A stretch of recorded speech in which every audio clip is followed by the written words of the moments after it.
আসসালামু আলাইকুম প্রিয় বন্ধুরা, ইসলামিক মিডিয়ার একটি নতুন ভিডিওতে আপনাদেরকে স্বাগতম।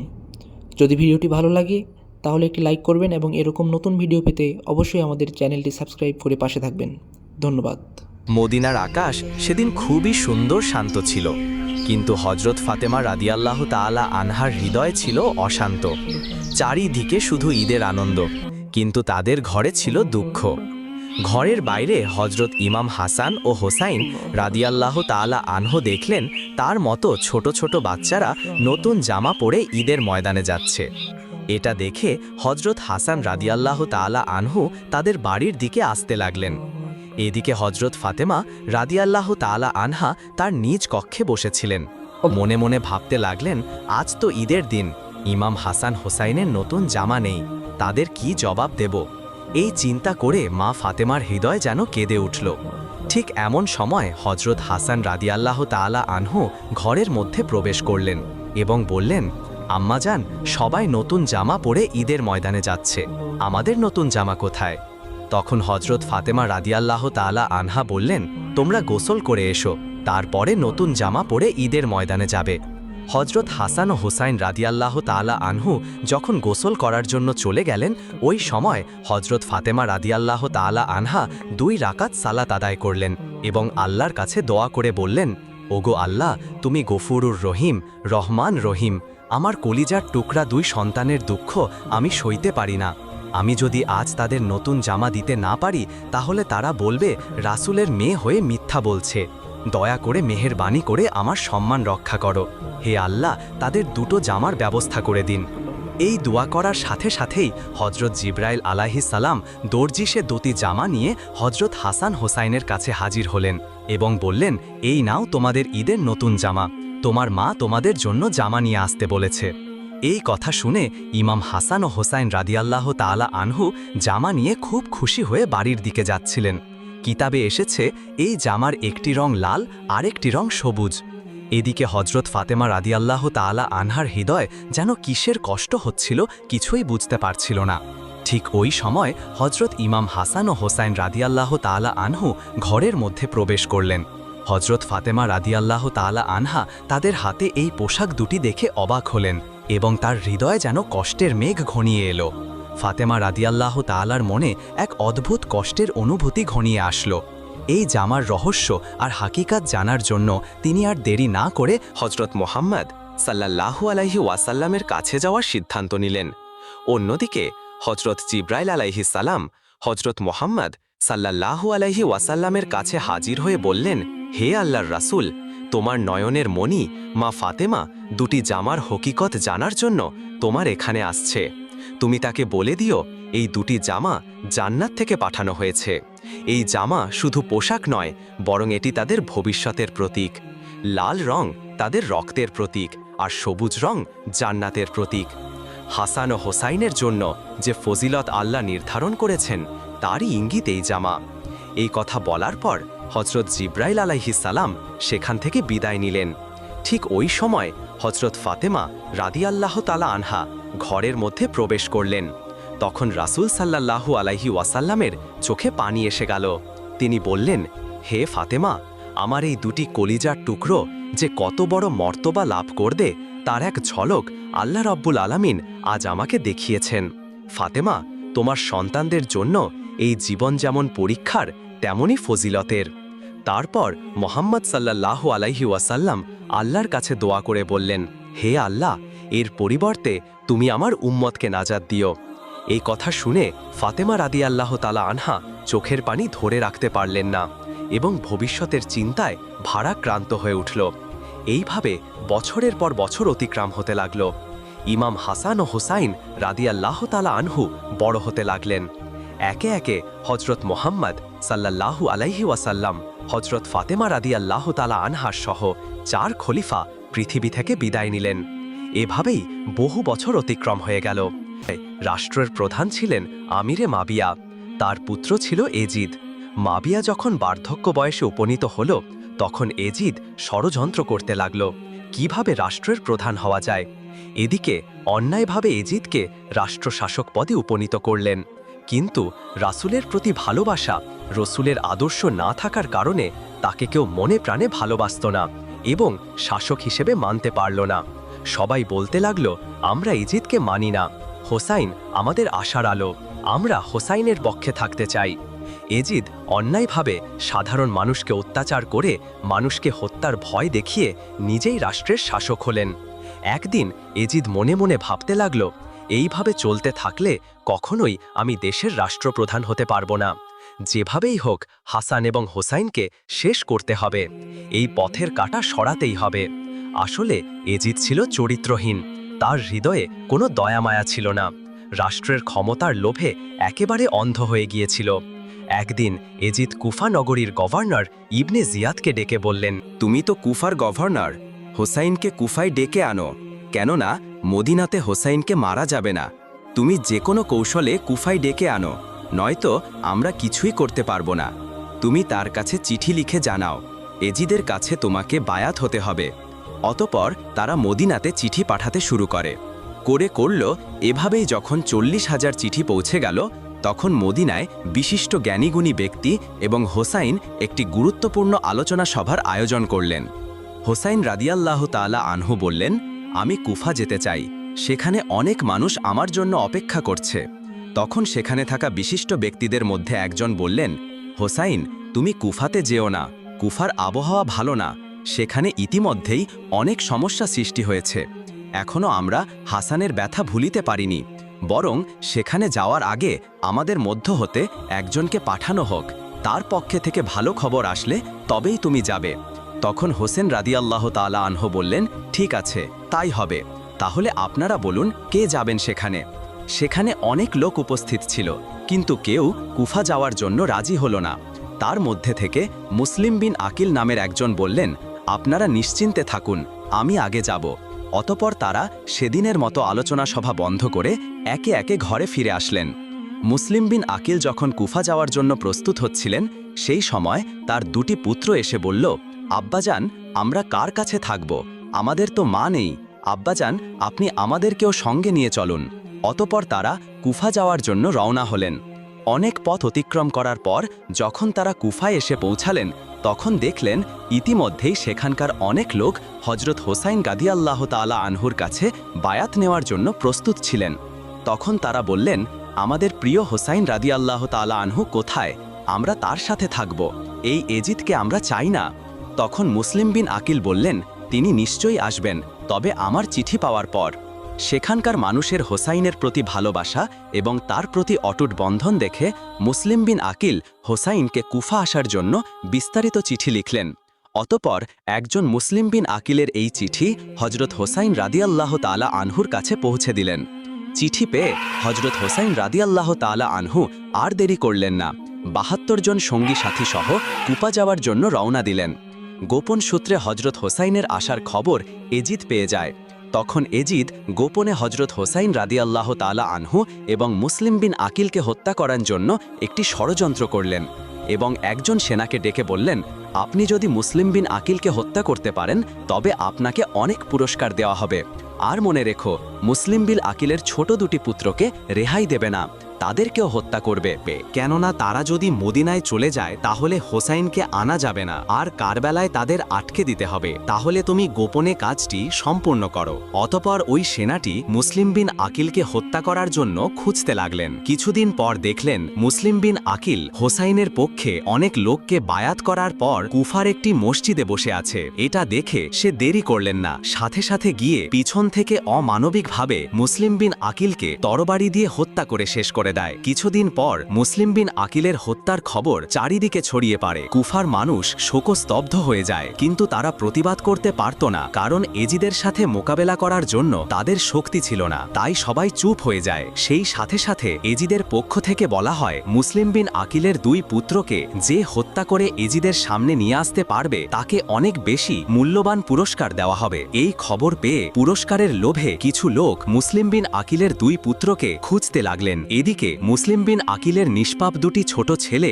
এই খবর পেয়ে হত্যার ভয়ে এদিক ওদিক দৌড়াতে লাগলেন। দৌড়াতে দৌড়াতে তারা রাতের বেলা একটি খেজুর বাগানের মধ্যে এসে পৌঁছায়। ক্ষুধা এবং তৃষ্ণায় ক্লান্ত হয়ে ছোট দুটি শিশু খেজুর গাছের নিচে ঘুমিয়ে পড়ে। সকাল হতেই তারা দেখল ওই খেজুর বাগানের মধ্যে একজন মহিলা তাদের দিকে আসছে। এটা দেখে ছোট ভাই তার বড় ভাইকে বলল, ভাইজান, আমাদেরও মনে হয় হত্যা করে দেবে। এই দেখো, আমাদেরকে খুঁজতে আসছে, আমরা এখন কোথায় যাব? এই কথা বলে তারা অঝরে কাঁদতে লাগলেন। আসলেই এই মহিলাটা ছিল এই খেজুর বাগানের মালিকের স্ত্রী। ওই মহিলাটি এসে দেখল চাঁদের মতো ছোট্ট শিশু দুটি ভয়ে আতঙ্কে অঝরে কান্না করছে। এটা দেখে মহিলাটির হৃদয়ে মায়া জন্মালো। তাদেরকে ক্ষুধার্ত এবং তৃষ্ণার্থ দেখে চোখের কোণে অশ্রু ভরে গেল। তখন মহিলাটি বলল, তোমরা তো মদিনার সেই মুসলিম বিন আকিলের আমার বাড়ি চলো। এটা শুনে ছোট ভাই বড় ভাইকে বলল, ভাইজান, এবার মনে হয় আমাদেরকে হত্যা করে দেবে। এই বলে অজরে কাঁদতে লাগলো। এটা দেখে মহিলাটি বলল, তোমাদের কোনো চিন্তা নেই, আমার সাথে চলো। মহিলাটি তাদেরকে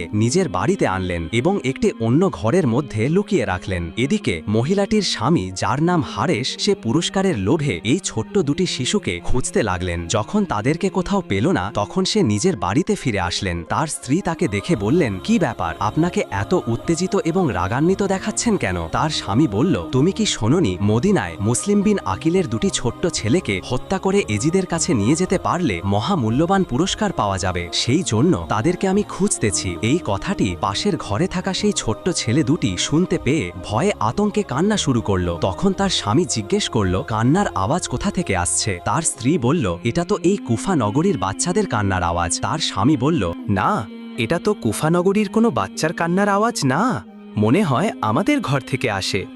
এটা বলার পর পাশের ঘরে গিয়ে দেখল ছোট্ট দুটি বাচ্চা ছেলে ঘরের মধ্যে হাউমাউ করে কাঁদছে। পিছনে পিছনে তার স্ত্রী এসে কেঁদে কেঁদে স্বামীকে বলল, দয়া করে আপনি এদেরকে ছেড়ে দিন।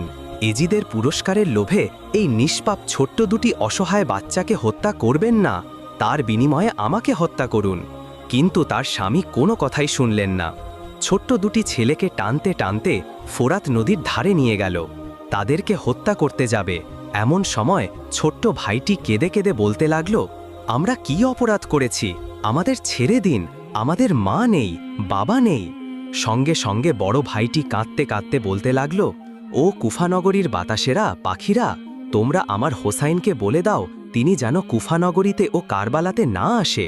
এখানকার মানুষের ব্যবহার ভালো না, তারা নিজের স্বার্থের লোভে হত্যা করতেও দ্বিধা করে না।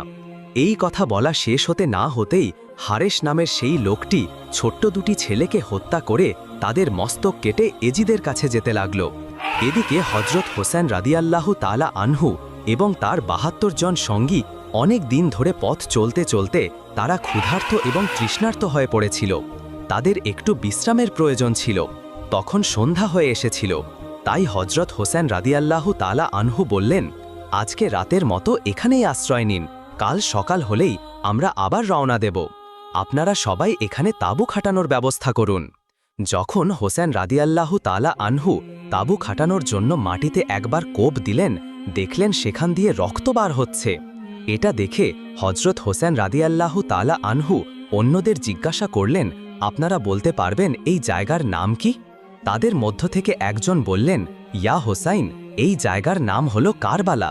এটা শুনে হজরত হোসেন রাদিয়াল্লাহু তাআলা আনহু চোখের পানি ছেড়ে বললেন, আপনারা এখানেই তাঁবু খাটান। আমার নানাজান হজরত মোহাম্মদ সাল্লাল্লাহু আলাইহি ওয়াসাল্লাম বলেছেন, তার উম্মতের নাজাতের জন্য এই কারবালায় আমি নাকি শহীদ হয়ে যাব। এদিকে গোপন সূত্রে এজিদ সমস্ত খবর পেয়ে যায়। অতপর সকাল হতে না হতেই এজিদের ৪,০০০ সৈন্য হোসাইন রাদিয়াল্লাহু তাআলা আনহুর তাঁবুর চারিদিকে ঘিরে ধরেছে। কয়েকজন এজিদের সৈন্য হজরত হোসেন রাদিয়াল্লাহুর কাছে এসে বলল, হোসাইন, আর সামনে এগানো যাবে না, তুমি আমাদের সঙ্গে যুদ্ধ করো। তখন হোসেন রাদিয়াল্লাহু তাআলা আনহু বললেন, প্রিয় ভাইরা, আমি আপনাদের সাথে যুদ্ধ করতে আসিনি, আমি তো এসেছি শুধুমাত্র বন্ধুত্বের সম্পর্ক স্থাপন করতে। কিন্তু এজিদের সৈন্যেরা কিছুই বুঝলেন না। তারা বললেন, আমরা আপনার কোনো কথা শুনব না, আমাদের সাথে যুদ্ধ করো, নয়তো ফিরে যাও। তখন হোসেন রাদিয়াল্লাহু তাআলা আনহু বললেন, ভাইয়েরা, আমরা যুদ্ধে আসিনি, আমরা ন্যায় প্রতিষ্ঠার জন্য এসেছি। কিন্তু যদি এজিদের জুলুমের বিরুদ্ধে লড়াই করতে হয়, তবে মৃত্যুকেও আলিঙ্গন করতে আমরা প্রস্তুত। এই কথা বলে হজরত হোসেন রাদিয়াল্লাহু তাআলা আনহু তাঁবুর দিকে ফিরে আসলেন। এইভাবে 2-3 দিন অতিবাহিত হয়ে গেল। অতপর রাতের বেলা অনেক চিন্তা করার পর হজরত হোসেন রাদিয়াল্লাহু তাআলা আনহু তাঁবুর বাইরের সমস্ত আগুন নিভিয়ে সবার উদ্দেশ্য করে বললেন, আপনারা সবাই কারবালা ছেড়ে প্রাণ বাঁচানোর জন্য ফিরে যান, কেননা আমাদের কাছে কোনো অস্ত্র নেই, আর আমরা তো মাত্র এই 72 জন, আর এজিদের সৈন্য 4000। অতএব তোমরা আমার কথা শুনো, তোমরা ফিরে যাও। আমি একাই এই এজিদের বিরুদ্ধে যুদ্ধ করে শহীদ হয়ে যাব, কিন্তু রসুলের আদর্শ নীতি এবং ইসলামকে কখনোই শেষ হতে দেব না।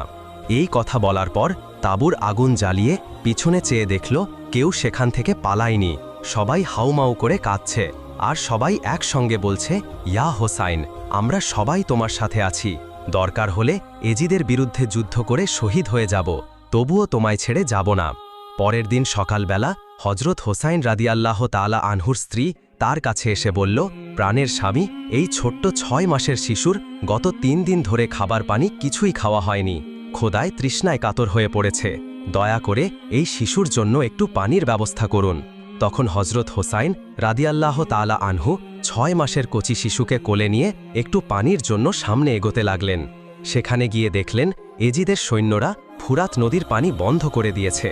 এটা দেখে হজরত হোসাইন রাদিয়াল্লাহু তাআলা আনহু খুবই নম্রভাবে অনুরোধ করে বললেন, দয়া করে এই ছোট্ট শিশুটির একটু পানি দিন, তৃষ্ণায় আমার কচি শিশুর গলাটা শুকিয়ে গিয়েছে, যদি প্রতিশোধ নিতে হয় তাহলে আমাদের ওপরে নিন, এই কচি শিশু তো কোনো দোষ করেনি, দেখুন আপনাদেরও তো এমন ছোট্ট শিশু রয়েছে, দয়া করে আমার এই অনুরোধটুকু রাখুন। কিন্তু অসভ্য এজিদের সৈন্যদের হৃদয়ে এতটুকু মায়া তো হলোই না, বরং পানির বদলে পিছন থেকে একটি বিষাক্ত তীর ছুড়ল, আর ওই তীর কোলে থাকা সেই ছোট্ট শিশু আলী আজগরের পিছন থেকে প্রবেশ করে সামনের দিকে বার হয়ে যায়। এটা দেখে হোসাইন রাদিয়াল্লাহু তাআলা আনহু চোখের পানি আর ধরে রাখতে পারলেন না, কাঁদতে কাঁদতে তাঁবুর দিকে ফিরে আসতে লাগলেন। তাঁবুর কাছে এসে তার স্ত্রীকে বললেন, এই নাও তোমার কলিজার টুকরো, নয়নের মণি, সন্তানের পানি পিপাসা জীবনের মতো তারা মিটিয়ে দিয়েছে, সে জীবনে আর কখনোই পানি পান করবে না।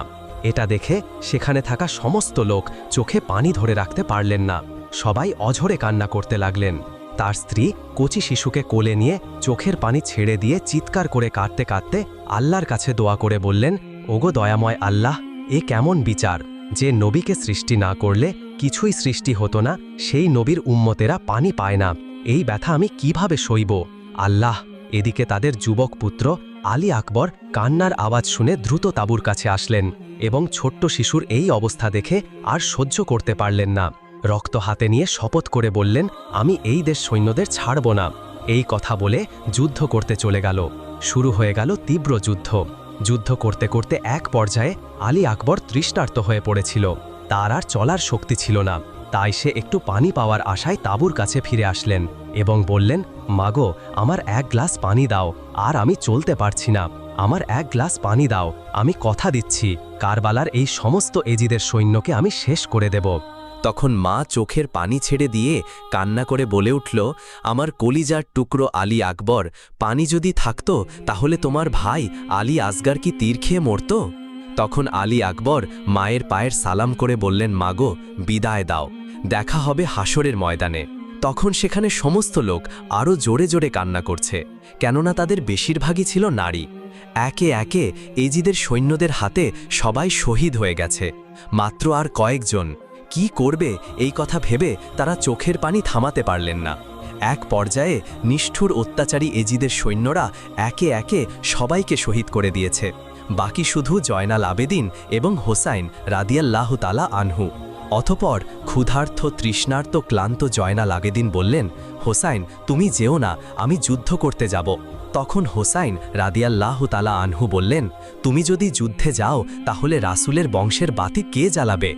এই কথা বলে জয়নাল আবেদিনকে সেখানে রেখে হোসাইন রাদিয়াল্লাহু তাআলা আনহু একাই হাজার হাজার সৈন্যদের বিরুদ্ধে যুদ্ধ করার জন্য চলে গেলেন। এক পর্যায়ে হজরত হোসাইন রাদিয়াল্লাহু তাআলা আনহু যুদ্ধ করতে করতে একাই অনেক সৈন্যকে হারিয়ে দিলেন। এটা দেখে এজিদের সৈন্যদের মধ্যে একজন বলল, এভাবে যদি আমরা সবাই সামনে থেকে হোসাইনের সাথে যুদ্ধ করি তাহলে সে একাই আমাদের সবাইকে শেষ করে দেবে, তার কাছে আমরা কেউ জিততে পারবো না।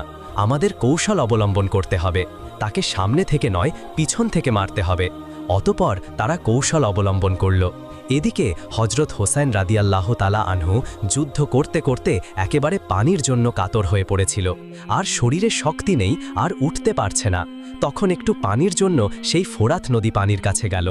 পানি হাতে তুলে যেমনি খেতে যাবে এমন সময় মনে পড়ে গেল ছোট্ট শিশু আলী আসগারের কথা, তার ৭২ জন সঙ্গী সাথীর কথা।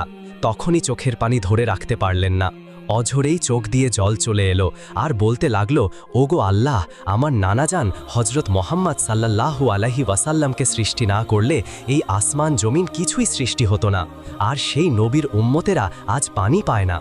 এই সমস্ত কথা চিন্তা করে হজরত হোসাইন রাদিয়াল্লাহু তাআলা আনহু পানি পান করলেন না, আবার যুদ্ধের জন্য প্রস্তুত নিলেন। কিন্তু তিনি তো উঠতে পারে না, গায়ে শক্তি নেই, পিপাসায় গলা শুকিয়ে গিয়েছে। তবু এজিদের সৈন্যদের কাছে হার মানতে চায় না, শেষ জীবন পর্যন্ত যুদ্ধ করতে চায়। ঘোড়ার পিঠে উঠতে যাবে কিন্তু উঠতে পারে না, পড়ে যায়। দূর থেকে এজিদ সৈন্যরা লক্ষ্য করে দেখল হোসাইন আর উঠতে পারে না। তখন পিছন থেকে লুকিয়ে লুকিয়ে অনেক এজিদ সৈন্য এসে জোর করে ধাক্কা দিয়ে মাটিতে ফেলে দিল। তখন হোসাইন রাদিয়াল্লাহু তাআলা আনহু বললেন, প্রিয় ভাইরা, আমাকে 2 রাকাত নামাজ আদায় করতে দিন, তারপর আমি আবার যুদ্ধ করব। এজিদের সৈন্যেরা তখন সুযোগ পেয়ে গেল। তারা জানত নবীর বংশের নাতি কখনোই নামাজ বাদ দেবে না, আর এই সুযোগেই তার বদলা নেবে। অতপর হজরত হোসাইন রাদিয়াল্লাহু তাআলা আনহু নামাজ পড়া শুরু করলেন, আর সমস্ত এজিদের সৈন্যেরা চারিদিক থেকে ঘিরে ধরল। হজরত হোসাইন রাদিয়াল্লাহু তাআলা আনহু যখন নামাজের মধ্যে ছিলেন, ওই অবস্থায় এজিদের সেই পশু কাফের সৈন্যেরা পিছন থেকে অনেকগুলো তীর একসাথে হজরত হোসাইন রাদিয়াল্লাহু তাআলা আনহুর দিকে ছুঁড়ে মারলেন। একসাথে ৭২খানা তীর পিছন দিক থেকে প্রবেশ করে সামনের দিক থেকে বার হয়ে গেল। কিন্তু হোসাইন রাদিয়াল্লাহু তাআলা আনহু নামাজ ছাড়লেন না। এই সুযোগটাকে কাজে লাগিয়ে এজিদের সৈন্যেরা পরপর আবারও তীর নিক্ষেপ করল। হজরত হোসাইন রাদিয়াল্লাহু তাআলা আনহু যখন নামাজ শেষ করলেন, ততক্ষণে অনেকগুলো তীরের আঘাতে শরীর ঝাঁঝরা করে দিয়েছে। হজরত হোসাইন রাদিয়াল্লাহু তাআলা আনহু আর উঠতে পারলেন না। একেবারে শেষে চোখের পানি ছেড়ে দিয়ে অজরে কান্না করে বললেন, ওগো পৃথিবী, দেখো, ন্যায়ের প্রতিষ্ঠার জন্য আমার পরিবার শহীদ হয়েছে, কিন্তু ইসলামকে মুছে ফেলা যাবে না। এই কথা বলতে বলতে কারবালার প্রান্তে রক্তমাখা শরীর নিয়ে লুটিয়ে পড়লেন। আর এভাবেই হজরত হোসাইন রাদিয়াল্লাহু তাআলা আনহু শেষ নবী হজরত মোহাম্মদ সাল্লাল্লাহু আলাইহি ওয়াসাল্লামের উম্মতের নাজাতের জন্য নিজের জীবনকে উৎসর্গ করে দিয়ে কারবালার প্রান্তে শহীদ হয়ে গেলেন। প্রিয় বন্ধুরা, কারবালার প্রান্তে শহীদ হবার ঘটনা শুধু একটি যুদ্ধ নয়, এটি একটি ন্যায় ও অন্যায়ের চিরন্তন লড়াই।